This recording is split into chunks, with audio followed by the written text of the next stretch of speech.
लेला। कौनो भी रही है अपने सैया का राह देखत है और वही जाके स्टेशन पे खड़ी होके बाबू रोज रोज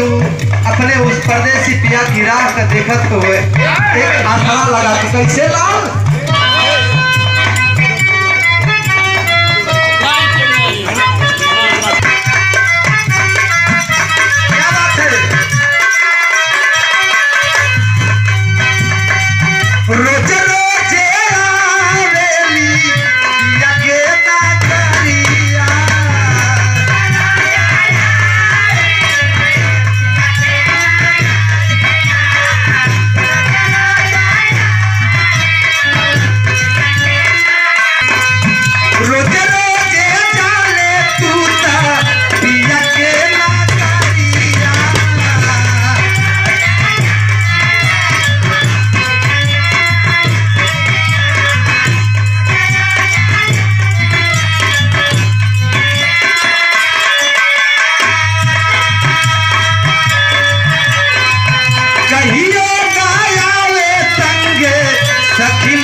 दोस्त देता कि तय तो रोज वही हमरे पिया जौने प्रदेश में बसल हुआ तो रोज वही जात है, लेकिन कबो हमरे पिया का कोनो संदेश लेके ना आवत है। बाबू एक सगुण में समझला चाहे निर्गुण में उस परम पिता परमात्मा से सिर्फ समझ का फेर बा।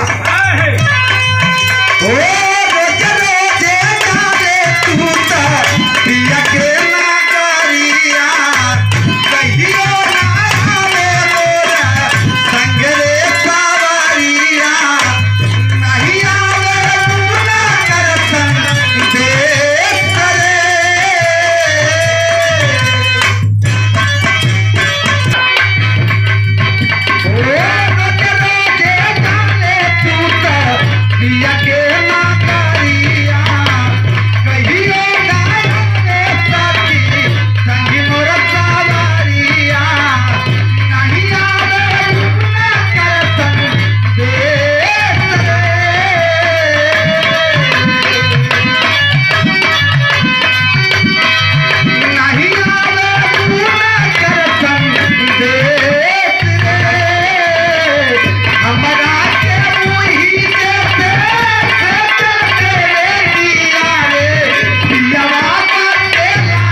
नया नोहर कन्या भैली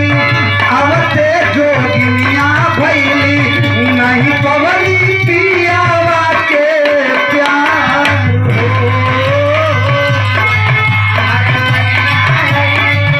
अवते जोगिनिया भैली नहीं पवनी पियावा के